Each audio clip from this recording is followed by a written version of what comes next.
I'm back.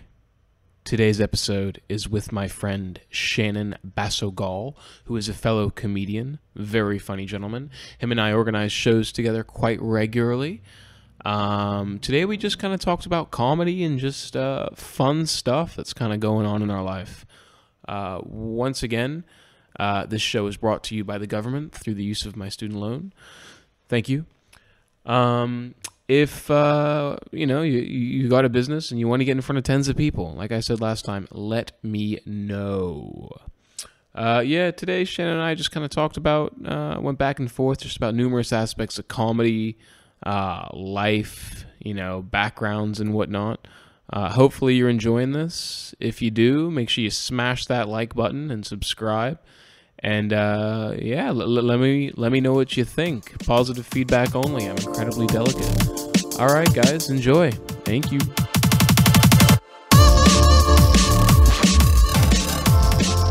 Add to the overall aesthetic. Well, let me turn the metronome. We're good. We're live, baby. We're live. Hey. I don't feel live. Welcome to Gavin Learns. I gotta get over the cringe of saying the name of my podcast. I don't think I've said it because I didn't know the name of my podcast for the first 3 episodes. So I was like, what's it called? I was like, I don't know. I'll figure it out soon. You came up with it like when you were on air as well. On air. I think I had an idea rolling around in my head because okay, so let's figure this out. Let's make sense of this. So I was like running through ideas in my head what I was going to call the podcast, and I didn't really know exactly what the idea of the podcast was going to be. And it's like after I did like 2 or 3 episodes, I was like, I'm trying to learn off other people. Pretty similar to this. Yeah. But the other thing is like I don't really know what I'm doing. Yeah. In pretty much everything I'm doing in life. Yeah. Especially comedy. So it's like I'm getting other people to learn from them. Sure. Kind of like a selfish pursuit. Oh, 100%. Yeah. But it's kind of changed my way of thinking of when I have people on now, because I'm more inquisitive when I have them on. It's like I'm trying to learn from them. And it's we've done a couple of episodes now, and it strays from comedy quite a lot, which I actually quite like because you get a completely different perspective and a different story from the person. Mm-hmm. So I'm learning from people who are from completely different backgrounds from me, and it kind of all adds into the theme of like I'm learning about different cultures, different people, different styles of comedy, different processes, and then it's all kind of. It's come together quite nicely. Like I'm really enjoying it. I'm really enjoying it, and it's really different. I would say art form. I don't feel like an artist. Yeah, no, I don't. No, I don't. But I think like comedians. But I can only speak for myself and like the people that we're surrounded by. I don't think we suit like the traditional artist narrative. When I think of like artist, I think like some fucking Doc Martens. Leather jacket. Forever depressed, living in a van. Yeah, not even living in a van, living in some dingy, shitty apartment, and is too cool to talk to me. I am living in a dingy, shitty apartment. That is true. That is true. But you can't afford Doc Martens. I can. Oh, nice. I don't know. How much do Doc Doesn't Martens look like it, King. How much do Doc Martens cost? I think like $220 or what? something. Should we look it up? Yeah. Well, yeah. Jamie. Yeah, Jamie, pull that shit up. Okay. But like Doc Martens were always like a. To me, they were like a cheap. No, they were like a cheap thing to me. Really? Yeah. Oh, well, yeah. When I grew up, I grew up in the 90s, and I think I had a pair of Doc Martens in the 90s. And I don't know. I always assumed they were just kind of like cheap. Nah, they're like 300. Yeah, they're some really... are like 15. Something. Dick Smith is selling Doc Martens. What the hell? Do you remember Dick Smith? I guess not. No. Dick Smith was like a technology store that had like stores everywhere, and they like collapsed 2 years ago. Is it because they were selling Doc Martens, isn't it? That's what just blows my mind. Right now they're selling fucking Doc Martens. Yeah, it doesn't make any sense. But back to your podcast thing. Yeah, I was thinking like as far as you trying to figure out the idea, and I find. With like the name of it and like what it's supposed to be, I try to, for me personally, just keep it as open as possible. and try not to define it. Like, so many people will ask, like, I don't really tell too many people that I'm doing like a podcast because it feels so douchey. Oh, you're doing a fucking okay, cool, bro. Do you know I got obviously, you know, Facebook does target advertising. Yeah, right? yeah. So after I uploaded the first episode of the podcast, and it is like an interview podcast, like, you know, I get on other comedians. I got an advert. It's like, please don't do another. I saw that fucking thing. You got that as well, yeah. It's like, fuck you. The Australian people. I don't know what it was. It's like they've got a new host inside. Like, don't do your niche interview podcast. I'm like, well. Fuck off. That's such a douchey. I like to think that I saw that. I know what you're talking about. That's Negan 101, isn't it? Yeah. Tall poppy syndrome. I've made it. Fuck you. Yeah. And then they've all got podcasts themselves. Like every single one of them has a podcast. I have a podcast about how to do podcasts. Yeah. There's the other thing too, where it's like try and niche down as much as you can. And I try to, like, I don't know, just keep it as open as possible. Don't define it, and kind of let things take their own path. I think you can do really niche stuff. Okay? Totally, yeah. But it has to. I don't think that's going to come with your first podcast. I think your first podcast is you're learning the ropes of how to, first of all, how to interview someone, which is, you look at someone because you're just asking questions, but it's actually, you're trying to steer the conversation and you're trying to pick on people's like hotspots to get kind of the gold out of the conversation. And you want to try and do that naturally rather than trying to like seem like you're just looking for the interesting part of the conversation. You want to try and it to come up naturally, and sometimes it does. Like, just stuff, you know, you just get into a rhythm with someone and it comes out really naturally. And sometimes you need to ask those questions to kind of break through, not the awkwardness, but like I don't know. You speak to someone, sometimes they put up like kind of walls, and you know, they go, I don't want to really talk about this, or I don't. People maybe sometimes don't know the idea of the podcast or what you're trying to do, and I think I try and brief people on what it's about a little bit better now than when I started. I was just like, oh, it's just, you know, just come on, we'll talk some shit. We'll talk some shit, and then you go, and that works if you're a really good interviewer and a really good kind of conversationalist, but you know, that takes practice, especially if you're trying to like record it. Yeah, no, totally. And I think as well, like, especially nowadays too, and maybe more so for like comics as well, who have kind of aspirations of being more media facing in the future, kind of conscious about what they're saying, you know, and going in blind, and people too, like with like professional careers and stuff like that. Yeah, that's the other thing. You kind of forget you have a job. Yeah, outside of this, and you got it, because you're not dealing with people who are like full on. Well, not everyone I've spoken to is like a professional comedian where they hang their hat on whatever they say because it's what they do. But other people have other jobs where it goes, if this was to come out and they said something wrong, the very, very, very low percentage that anyone's listening to the podcast. No one's listening to mine. Yeah, and anyone cares is you know, I think at the start you're kind of okay. Totally. You're kind of okay with what you can say. And then when you get a little bit of clout, or when your podcast, people are listening, then it's when you have to be a bit more, maybe careful about what you say, but also, you know, I don't want to stop people saying what they want to say on the podcast. You say whatever you want. Like, that's the way I'm going. So you just do whatever you do. And, you know, I don't think I have anyone who's have extreme views. Not yet. No, I haven't got big enough to have anyone who's very controversial. I'm too worried. I don't think I could handle the conversation. I don't think I'm smart enough to really be able to like offer valuable insight and like ask valuable questions to somebody who has like a really rogue opinion, or like to offer up a debate. You know? Just try living with my flatmate. It's great. Yeah, really? It's really good practice. Like what? What do they do? It's just like he spends a lot of time on Reddit. Oh, yeah. And what he does, he parrots back everything he sees on Reddit. And he's like, oh, well, see, the thing is with the media is they're not like, and this isn't like conspiracy theories. This is like the liberal media is just telling you one side of the story. And I was like, okay, but do you have an actual salient point? Or is it just parroting back stuff from what you've seen? And if you just poke and keep at it, like, explain what you're. A lot of the time, people just can't. No, yeah. I think I was listening to a podcast yesterday with Scroobius Pip This it's called the Distraction Pieces podcast. He's a big hip hop and rapper from the UK. And he has a podcast called Distraction Pieces, and he had a guy called Rutger Bergman on. He wrote the book Utopia for Realists, and recently Humankind.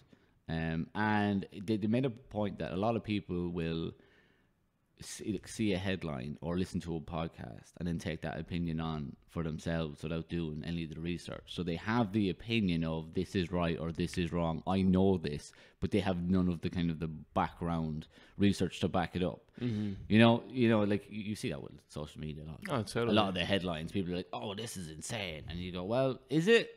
You know, can you back any of that up? And then you realize you can't contradict it either because you don't know. You can, but you can answer some simple questions. If you ask people to explain their position on something, I think some people will fall because they don't actually they're parroting an opinion rather than actually having a solid one. I have very little opinions about things because I don't I don't watch the news. That's the thing. I was gonna get at that. It's like time. Everyone is so time poor, you know. Especially I think more so now than ever. You know, there's so much things going on. There's so many things competing for your time. You know, like your phone is always dinging. You know, your computer can be on all the fucking time. Yeah, and it's just like for me personally, like. I don't feel like I have time to sit down and just like listen to a podcast. And that's like my only focus, you know, or to like watch a full, just to get into a rabbit hole, you know, and become like seriously educated. I don't do that either. Like, no, I just don't have the time. What I'll do is I'll find a top, like at the moment, like I have very, well, strange, I'll say strange taste, but at the moment I'm getting really into, I read a book on Dutch football. Okay. From the 70s. Yeah, nice. So yeah, okay. So everyone explains this is like this is your niche, man. No one is interested. But in the World Cup in the 1974, the Dutch were played a type of football called total football at the time. It was completely revolutionary, right? And they talk the use of space on a football pitch and the way that all of the players move. So there was no player had a fixed position almost. They could just switch. And no one had ever seen this before. And it blew everyone's mind. And this guy went and kind of looked at Dutch politics and Dutch culture and art and even architectural design and see how that kind of shaped the thinking of the footballers and the coaches of the time, and how within that team and in that era it comes from a lot of kind of the Dutch society at the time and how that affected the way the players played football. Right. Like I think the book got listed for an award at the time, but it's like, if you're into sports and you go, I like to find like the history of a lot of teams and a lot of players. Yeah. More so than the biographies. Yeah, I played football. It was really good. As you know, sometimes you just gotta turn up. Yeah. And it's like this slightly kind of cerebral look at it, and I find it interesting to see that someone, because sports can sometimes look at very, very simple and very like maybe can be downplayed the thinking in it, and you can't see how the culture or the society at the time has affected how certain countries play, and how the thinking of certain countries actually feeds into how teams can play sports. It's like the English will play like with lots of passion. They'll run a lot. They're like, they'll try very hard. And the Dutch are like, well, we'll think about this. They have a different way of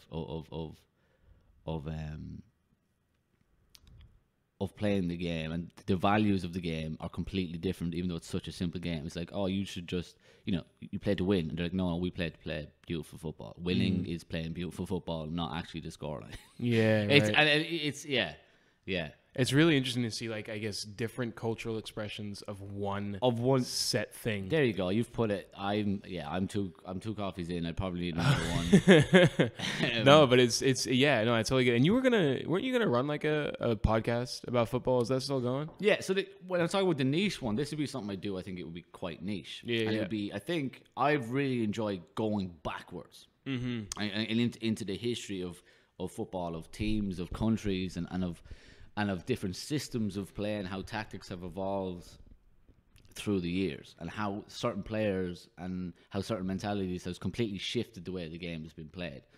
And I was gonna do like a deep dive into history on certain teams, certain players, certain countries, but that takes an awful lot of work. It's a lot of research, but I mean, shit. It's what I'm interested in, but that's something that it'd have to be extremely well put together for me to put out. It'd almost be like each episode would be kind of like a documentary almost, and that might be something I'd do as a limited series rather than an ongoing podcast. Like a friend of mine, he does a podcast, and it's called Shy Talk. It's an Irish history podcast, but they do it in seasons. Mm-hmm. So he'll do season 1, season 2, season 3, and do like 12 episodes a season. I was like, oh, that's where, like, I never thought you could do that. Mm-hmm. Yeah, there's so many different formats for podcasts as well. Like, I think the most common one that I see is just open conversations, almost because it's like one of the easiest, to be honest. But I'm a big fan, like, Dan Carlin. Have you heard of Dan Carlin? Yeah, the Hardcore History series. Hardcore History. Oh, fuck it. So good. There's let's see. Okay, right. They're very good. Yeah. This is how I know I'm stupid. They're very, very, very good. And I listen to them, and I just zone out. Really? I zone out, like it just becomes noise. It just becomes noise. Really? Wow. My fiance Ashley loves it and is like into it, and she remembers everything. Mm-hmm. And I could not tell. I listened to one about the I can't remember which one I listened to. This is how, and I just I was he was referencing thing in the first hour, and I was like, no idea where we're going with this. This might as well be a separate podcast. See, I did a history degree, so I'm real fascinated with when it comes down to history. My memory's like completely dog shit, but fuck, man, I love it because the way he like weaves like a narrative, and he's telling a story, but he puts like months of work into each episode. And I feel bad because I know everyone's like, this is amazing, but I have the thing was like, I would listen and pick up books on things that you feel like you should be interested in. Yeah. That I think I am interested in. Like, but then you get into it and you're like, fuck, like this physics. is a slog. I try to get into like learning about physics and shit. Yeah. No. Mm-hmm. No. Like, Brian Cox. Mm-hmm. Yeah. Have you heard of him? No. I knew you didn't. I knew you couldn't hear of him. But he's like an English guy, has written loads of books on, and he's known as bringing kind of like physics to be kind of cool in the UK, and and I was like, oh, okay, cool, I'll get one of these. Fuck, I lasted like 20 minutes. I was like, I'm not getting this. He was on the Joe Rogan podcast. Listen to it. Just turned to be background noise. Just white noise. I was like, I have no idea what you're talking about. Because it's one of those things that you're supposed to be interested in. It's like I love space. Yeah. It's like, oh wow, that could be so amazing. Yeah, how am I not interested in? And like, just not like time travel. No, just no. I wish I was. I wish I was. I want to be smarter than I actually am, and I think being older now, I'm realizing that this is just not going to happen. The intellectual Shannon doesn't really exist, only in a figment of my imagination. Where I'm very limited imagination. No, the imagination is amazing. It's just anything to back it up is not there. I was listening to this one guy talk about, for anyone really quickly as well, the whistling in the background.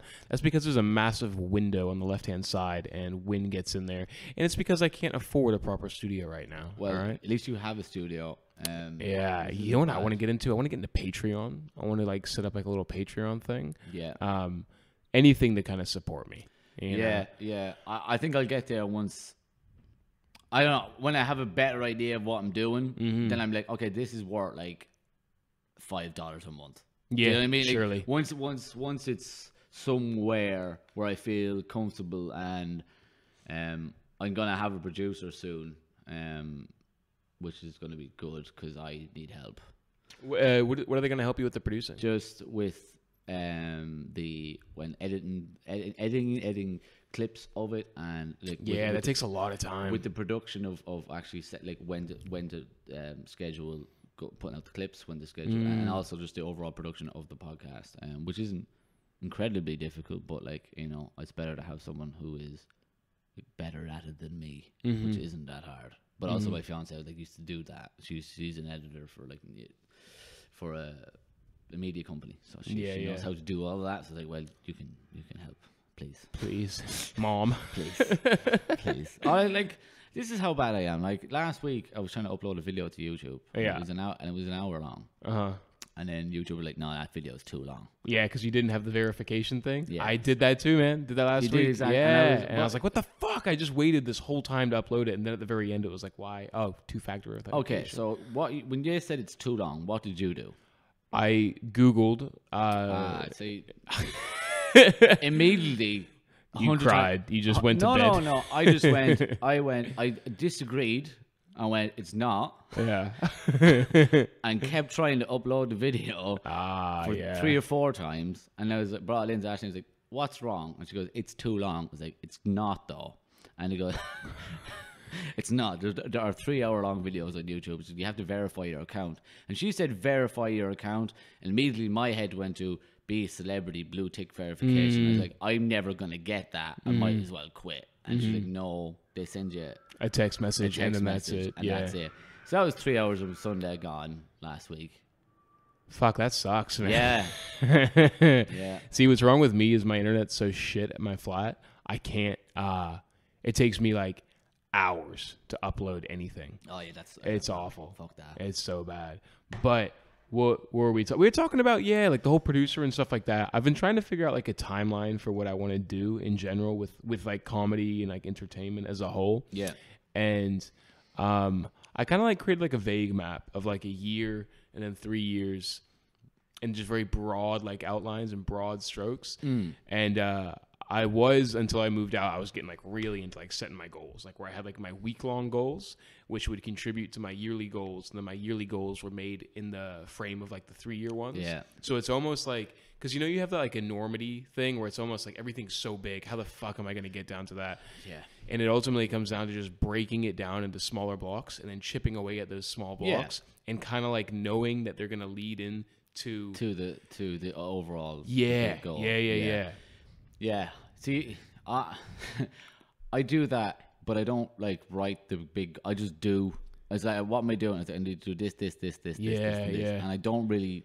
I'm not detail oriented in any way, shape, or form. I kind of just do it, and then. Are you like fingers crossed? Hopefully it gets there, or no. Like there is an overall. Like I did write down some things that I wanted to achieve. Like, those are 4 things I can knock off by the end of the year. But I don't break it down into like year 1, year 2, year 3, and then have the smaller goals every week. Yeah. I could do that. I probably should do that, or some form of that. But once I have an idea in my head and where I'm going, it kind of starts to happen naturally. And then I will make changes without, say, actually physically, getting like a bullet point or like a kind of task in mind. It's kind of all in my head. Yeah. Which kind of sucks, because when I do things, I don't feel the satisfaction of having it's done, because it's just like, oh, of course I did that. It was just in my head to do it. You don't get that like that clicking off of the task. No. I love that feeling. I very once I do it, like starting out with shows or something, or a good show, like, I should be like, oh, do you feel good now? I was like, look, it's fine. It's what I was supposed to do anyway. There's not, they don't have that maybe satisfaction of knocking off a big goal. I don't know. There's a balance though. There's definitely this fucking headphone, man. There's a real balance to it. Because like you can go overboard with that. Like when I first started doing comedy, I was like, listen, I want to get 2 shows a week consistently. And then now it's more than that. But I was like, 2 shows a week. I want to write 500 words a week as well. Keep going, keep grinding, doing this, to the point where like everything had been like so not necessarily optimized, but like, goal focused, where it sucked the life out of anything I was doing. Yeah, I think if you get, but see, you have to also look at it. It has to be some. You have to leave yourself some creative freedom to Big fuck time. about. Yeah. Because it's not something that you just do step 1 and you move to step 2 and then you're on to step 3. You're like, this business, like, you could be doing it a year and then blow up and have like 10 minutes of material. And then you're like shoved in front of a big stage. I worry about that so much. I do, and then I realize it won't happen. Yeah, exactly. I'm like, I'm worried about the people it does happen to, not me. Yeah, No. yeah. I think I've come down to the point that it's not gonna be. I'm not gonna blow up. It's just gonna be hard work over a long time that actually makes me anyway successful. Yeah, but you're enjoying the process too. Which Yeah, is, like, no, I the love huge it. thing. I was thinking about like creative ways to just get your name in the paper. Do you think that'll help though? I don't know. Like, you know, well, we were talking to one of our friends recently, and I was like, you know, hiker went missing. Yeah. Imagine if it was comedian hiker went missing. See, I don't know how that helps, because like Like at micro yeah, at Gavin Gavin. Hughes lost in forest. you know, and then listen to his hour about how we got lost in a forest. Like if it His was skits will be forever missed. if it was a publicity stunt, fair enough. You can have something happen to you by accident that kind of pushes it to the forefront Yeah. of people's minds. But I don't know if like getting into like especially the newspaper, how much that helps. I don't you. think newspaper helps. I mean, not for people our age. I don't read the paper. Do you know anyone our age who reads the paper? I haven't read a paper. I haven't read a paper in Jesus, 6, 7, 8 years. Neither have I. I've never. Well, okay, that's a lie because my parents would get the paper and I read it same. occasionally Yeah, there. parents would get the paper. But there's no way I'd buy it. Oh no fucking way. No. It's a wonder it's still going. Mm. Like I have an awful lot of respect at the moment for travel agents, because I have no idea how they're still open. Mm-hmm. How are they, like, the internet didn't take them down, and now Corona, you're not allowed to fly anywhere, and travel agents are still open. How? I do not know. I get blown away by the fact that there's actually travel agents since like the whole invention of the internet. Like, Yeah. Have you ever used a travel agent? Once. What's the benefit of using one? Well, we were flying to Iceland. I think it was the first time those flights had come. Like, I think you had to buy. I don't know. Again, research, not really my forefront. I was like, Okay. flights to Iceland, this much, and I was like, cool, I'm gonna do that. And they just sorted out the flights for us, and that was and the hotel. It was just done. Yeah. And I could have done it myself, but I think flying to Iceland at that time was quite, I won't say difficult, but it was like the first time it was kind of like in my price range to fly to Iceland, and I just saw the deal with the travel agent, and that's all the thinking I did on it. I was like, okay, well, that's done. Are they supposed to be cheaper? Is that what it is? Or I don't they, think it was cheaper. It was convenience. Just like, and I they think it book was you a hotel? convenient. I think at the time it was convenience, and it was on my walk to work. So I just Nice, was yeah, like, classic. all right, cool, yeah. Drop a cool grand. No, it wasn't that bad. Well, also, actually, do you know what was good? I was able to, I think this is what was it. I was able to pay for it in installments Ah, yeah, that's nice. rather than the whole, because it was about $1,600, Uh-huh. and or maybe more, I can't remember. But it was expensive enough, and I could pay it off in installments, and I wasn't making a lot of money at the time, so it was really good. That was the only time I've used a travel agent, and yeah, it was fun. Iceland is fucking sick. Yeah, never been. Yeah. I know it's become like a crazy tourist. Even though that's like 3 years, it's just become like a place to go. But because I think the flights, we were, I think, over into like kind of one of the first waves, because they just opened up like affordable flights from Ireland to Iceland.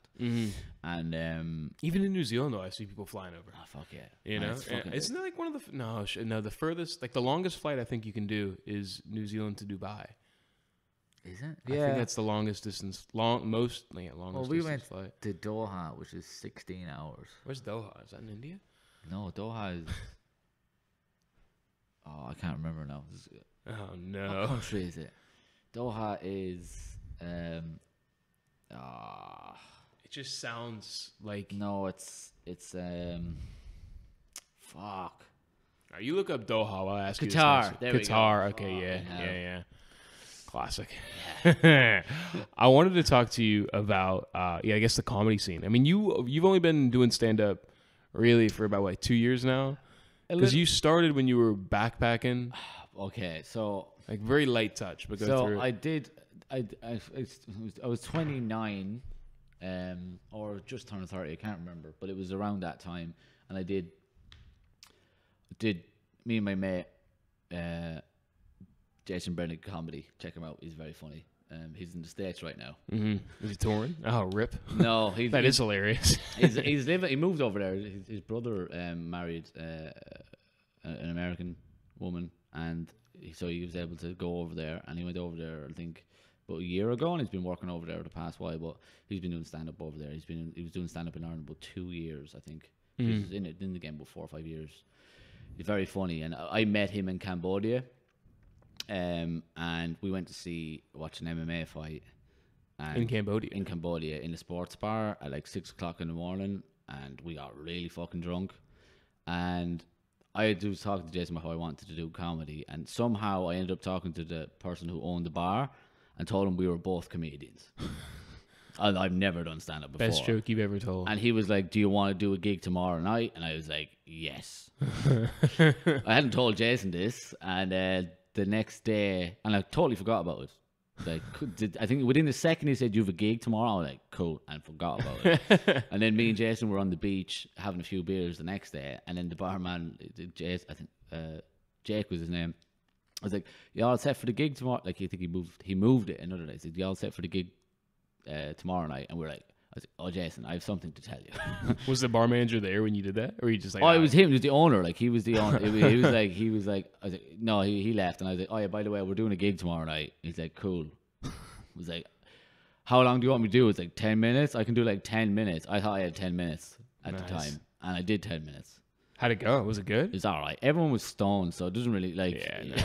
Was it structured jokes or was it just like funny stories? It's funny stories and really bad jokes. Nice. Like, I can't remember any of them, but like 10 minutes is tough to go straight off the bat. I've been drinking all day, Okay, like, yeah, and I think we were smoking, and it was just like woo. You know what I mean? I was buzzing, but like I think I got like 4 laughs. I didn't care at the time. Yeah, like, sure. Getting a laugh at the time didn't mean anything. So I did that, and then I arrived in New Zealand maybe about 3-4 months later, and finally got up in March 2019. Surely it was before. No, I've only been. I moved here. So you've only been doing it for a year? Well, a year and like a half. So like I would count my first, like, say my first time doing stand up was March 2019. So when I actually did a set in the Gavin Club, and then it took me about another 2 months to do another set, and then since then I've been non-stop at it. But like, right. it's I'm about a year and a half in. You know, I'll take some time off because of COVID, but like a year and a half in. Yeah. I think mine was September 2018. Okay. Yeah, I think we talked about this before. So But I thought we started around about the same time. Well, did you do much after September? No. It was like I did. You do one, and you're like, "Oh yeah, I'll do another one," and then I did one like probably 2 months later. Yeah, and then after that, like a month. That's what I did. And then I remember being like chuffed if I had like a show every 2 weeks or something like that. Like yeah man, getting into it. And now it's like, I don't know. I'm content if I get 3 shows in a week. Three is doable. I think 3 is the minimum. I think 3 is the minimum you want to be doing. I think so. I mean, ideally, if there was more opportunities, I'd be taking them. If there's more, there's 3 shows you can get on. Well, let's talk about the Wellington comedy scene. Yeah, okay. So in the past, first of all, coming out of lockdown, everything has just been all go. Like every single show, not every single show, but pretty much every show's had higher attendance levels. Most shows that are on like a Saturday, a Friday night, even like your occasional Tuesday, are selling out. Yeah. And I think 2 reasons. One, people are just cooped up. They want to get out. They got money to spend. No one's traveling, right? And 2, we don't really have any international acts coming through. Yeah, and I think there's a couple of things, right? No international acts. The cinema, like, there's not a lot coming out in the cinema, right? People have completed Netflix. Yeah. There's nothing. Netflix. It's done, and I've been speaking to a lot of people at the shows, and they're like, well, I was talking to a guy last night, and he's just like, I've been out just supporting New Zealand for the past 2 weeks. So everyone is going out with the aim to just support everyone at the shows. And I think people are now looking to they're looking for something different from what they would have normally done before. I think people are now kind of maybe assessing what they spent their time with, before lockdown, and going, what did we do that we enjoyed every now and again? People are like, well, we love going to a stand-up show, guaranteed some laughter. Yeah. Not always, but like you're guaranteed some laughter, and it's fucking cheap. Like it is cheap. Like $10 to $15 is For the price of a beer. That's the it's the for price an of a hour beer. and a half Like, of entertainment. It's really good, and I think it's snowballing from if one person goes to see a good show, and if you get one sold out show in a week, like I've been involved with 3 sold out shows this week. Like you were most of them as well. Like that, the word of mouth will spread quicker than any advertising, and if people are going out and turning up to the shows and having a good, and the most important thing is people are fucking killing on stage, and people are having a really good time. Now, that is what then snowballs, and at the moment you're seeing the snowball effect of people going to a cheap show when it's fucking $5. Like, even if it's terrible, it's still worth $5. And they're going there, and people are murdering. They're going, oh shit. Like, I've heard a lot of people saying, I don't like Kiwi humor. Yeah, right? I hear that quite a bit too. I hear that, and then they go, oh, he's actually quite funny. It's like, you've just not seen Good Kiwi humor. I don't think they've seen, no, it's not even that. I just don't think they've seen stand-up comedy. Like, I talk to so many people who's never been to a show. You know, you invite friends and stuff like that, and they're like, "Oh, we've never been to a stand-up." Yeah, like never. And you're like, "Oh, even the big acts?" No, never. And I think now people are looking for different things to do, and they're looking to support New Zealand, and they're going to good shows, so they're going to come back to more. And people still have money from the comedy festival being cancelled, and they have that stack of cash. You know, well, not stack of cash, but they have that money they were going to spend put away. Holidays, you know, they have all that. Just being locked up in your flat, not being able to get out. Yeah, exactly. Or your house or whatever. And laughter, like it's a good, like, people need that right now. Do you know what I've been like blown away by is how little COVID jokes I've heard. I've heard like hardly any. I've heard maybe 1 or 2, maybe one. No one does them, and it's like this. It's I don't really believe in that whole thing of like it's too easy to do. Don't do COVID jokes, because I think ultimately, like, not necessarily a comedian's responsibility, but like comedians for the most part reflect an experience that they're going through, as well as like society as a whole. And so I think there's definitely like, I mean, I don't have any good COVID jokes, but maybe I should. I have a few. I have a good one last night. What was it? I can't remember. It's like 2020 is the year of cancel culture. 2020 is trying to cancel people. Yeah. You've got some decent, like, good, quick one-liners. Yeah, which I never thought I'd have. I came into comedy. This is my out. This is who I thought I was as a comic when I started. Right? I was like, hey, I tell stories because I've been through some stuff, man. Yeah, I have a classic. dark sense of humor. You wouldn't get it. And then I went up there and just like ate shit. Yeah. Trying to be the nastiest comic ever. And they're like, hey, no, like, that doesn't work. Yeah. It took me about 6 months to learn that. And now I realize I have a dark sense of humor, but my comedy isn't necessarily dark. Yeah. It is in some parts. It is dark, but it's not like I'm not out there to just trying to Freak people out, gross people out. and push the line. Also, I don't think I'm good enough to do that just yet. Right. You know, I think there's a point where you can go out there and you just do your thing, and you're like, I'm just this wild free spirit who's just, you know, telling it like it is. And I think there are comics who can do that and do that. I'm not there yet with a lot of things. You know, I'm not at that level where, and also, not at that level, but you could do it with some things, I suppose, with some topics. But I don't enjoy doing that right now.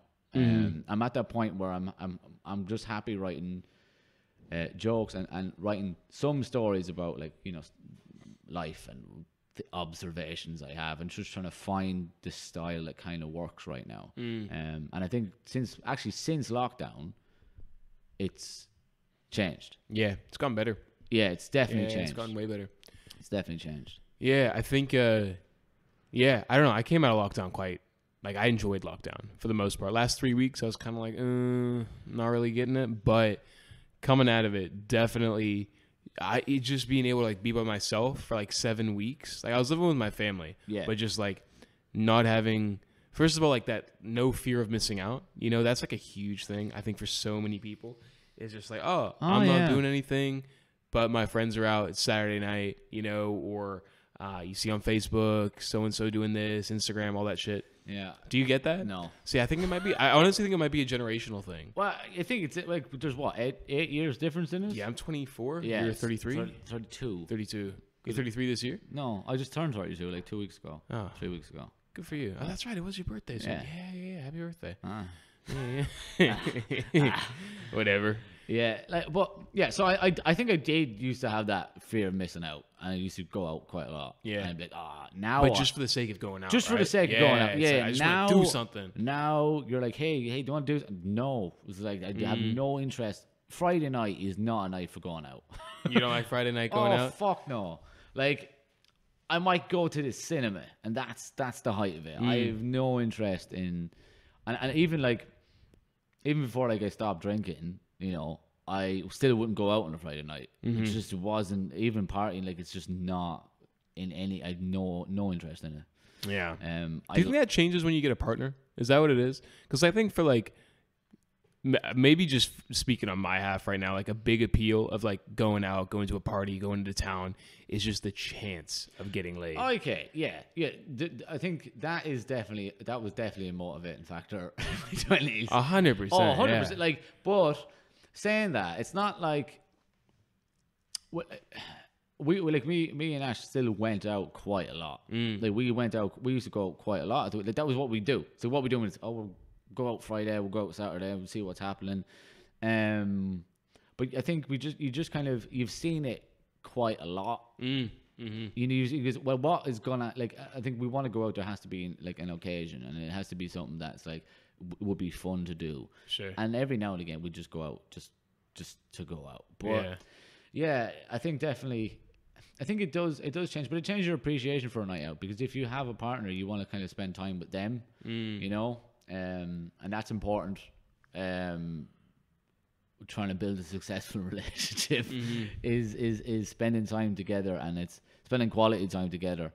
So going out all the time, it kind of loses its appeal. Sure. Because there's other people around, and Yeah, especially that's the only thing that you're really doing, you know, as a couple. Yeah. You just, Well, that's like most of my relationships in the 20s. It's like, what we do? Well, we go out. We Get get fucked up, we're gonna go party. That was it. And you're like, did we have a relationship? It's like, party together. I'm not sure. Like, we spent a lot of time together, but I'm not sure you could class it as like. How connected were we really? You know, not really. You know, with some definitely. Like, you look back at, like, I look back at a lot of relationships I had, and because I probably had about 2 or 3 that I would consider an actual partnership relationship. The rest were just like, we're going out together. Yeah. You know, and we're friends and all, but it's not, you know, it's not like a partnership. Sure, you don't feel like that deeper connection. No. What do you think that deeper connection is? It trust? Is that what it is? Is it trust? It's 100% it's trust. There's a lot of trust there, but it's also being comfortable. And it's not like I'm getting fat comfortable. I know what you mean. Which I clearly am. But yeah, You've actually lost weight, though. I have, because I got comfortable. I got really comfortable over lockdown. Yeah. But it's being comfortable, and I think it's going through shit together and coming out the other side of it. That's when you start to really build some fucking like strong connections. When you go through some stuff together, and instead of going fuck this and fucking it off, you work through some stuff. And when you do that, the connection is deeper, and it's stronger. And then you're like, the small shit starts to matter a lot less when you've gone through some hard times together. And it's like going through hard times together, it's kind of what strengthens the relationships and then builds the trust even more. And that's kind of their test of the relationships I think you have to go through. I think I find it very strange. You know, I like my love with a little bit of like reluctance. Oh, that's bad. What do you mean? Like, like a bit of contempt. Sorry, a bit of contempt. Like, I love him, but he's a fucking idiot. Like, yeah, okay. I see you what hear mean. couples like, oh my god, he's just like the nicest person in the whole wide world, and he's my knight in shining armor. And I'm like, ugh, no, you don't know him. There's something to be said as well for like there always being like an element of chase as well. I don't know about, like, I feel like for me, like, I go through a thing where it's like the moment I get it, I'm like, yeah, that'll change.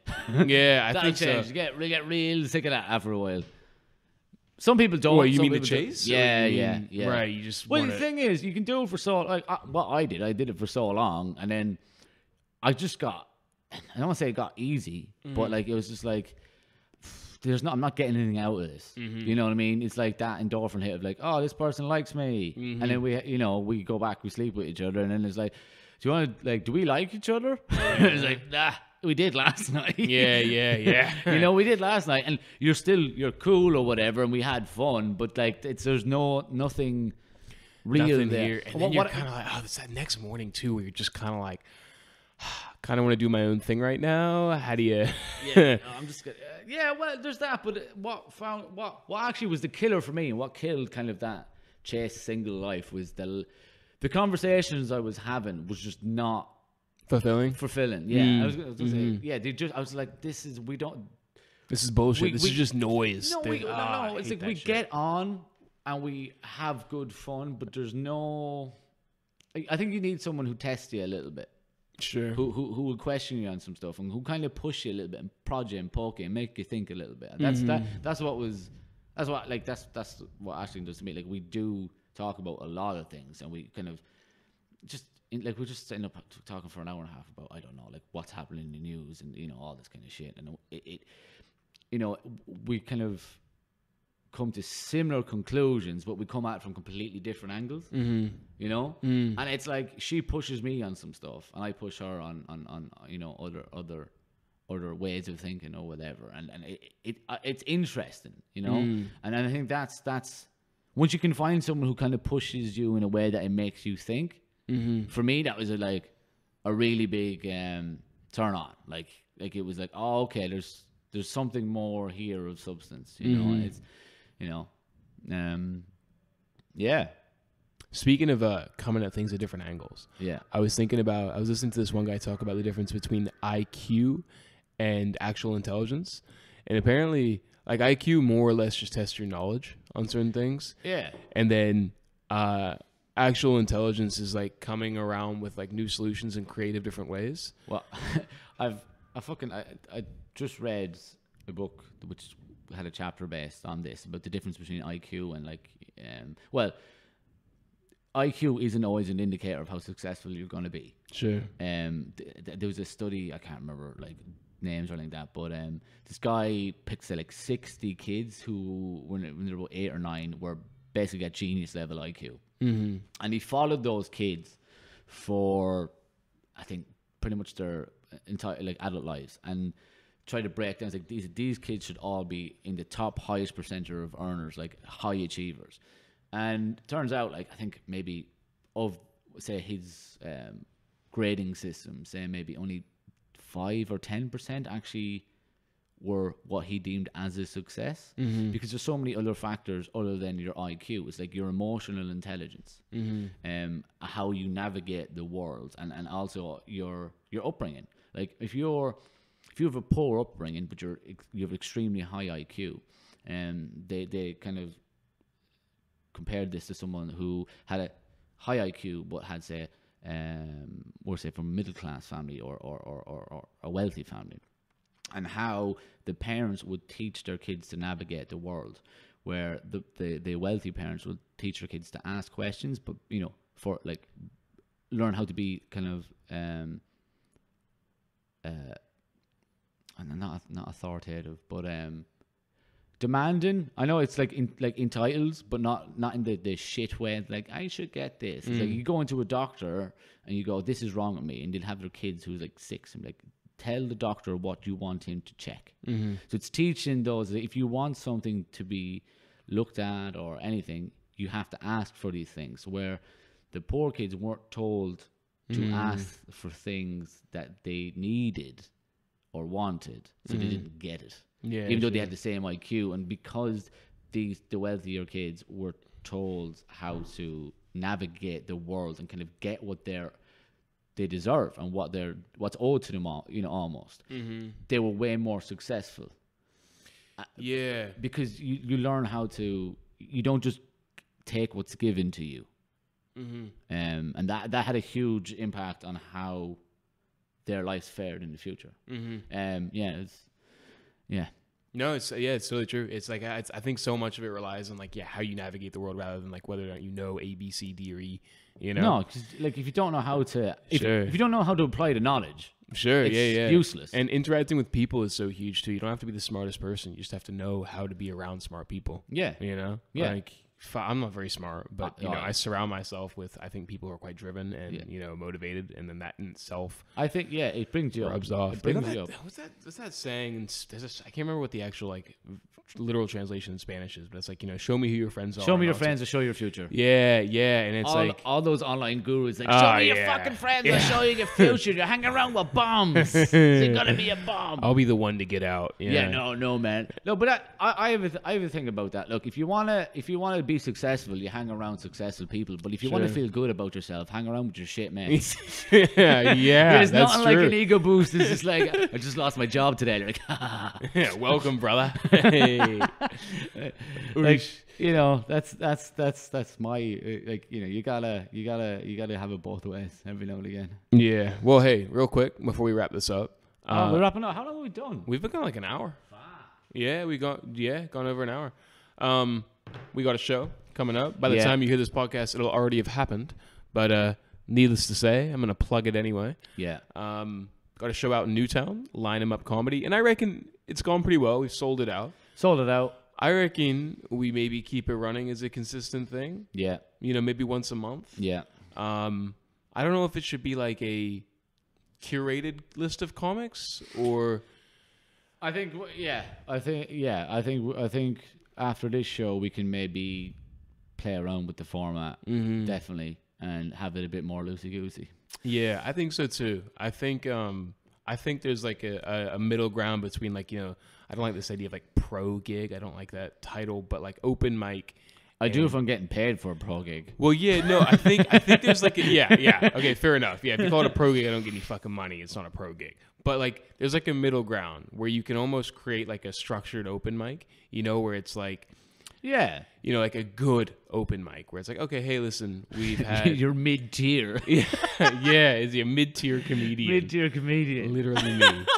That's what you should call your podcast. Mid tier comedian. Mid tier comedian. Yeah, forever. For those who don't know, when we were doing the event on Facebook, Gavin was like everyone was on the show, was like, produce this show. And beside his name, he had mid-tier comedian. Yeah. I didn't know if it was good. It was good marketing. It was terrible. And I took it off. Terrible. Anyway, fuck you. No, come on. Now you got a podcast? I do. It's called What Am I Doing? It's on. The best place to find it is on my YouTube channel, which is SBG Comedy. And are you putting it out anywhere else? Yeah, it's on Spotify, and it's going to be on iTunes soon. I just need to get around to it. But what I'm doing is I'm pushing everyone towards my YouTube channel because that's where a lot of my stand-up videos are. Cool. So if you could check that out, that'd be great. And also, if you'd like me on Facebook, SBG Comedy as well, it'd be good help because you get all my content there as well. Nice. Right on. Do we have any? When is this coming out? Who knows? Okay, cool. Listen, no date. Yeah. Anyway, bye guys. Bye. Thank you. Ladies and gentlemen, thank you for listening. I hope you enjoyed. Stay tuned for more episodes coming up. Once again, we have a show out in Newtown on the 21st of August. We have sold about half the tickets, so get them while they're hot. Apart from that, shows as they come. If you like this, subscribe. Follow me on Instagram, where I do funny little videos every now and then as well. And make sure you give Shannon a like on his Facebook page, Shannon Basso Gaule, SBG, and check out his podcast, What Am I Doing? It's a great listen. Thank you guys, and have a good day /night/morning. Bye.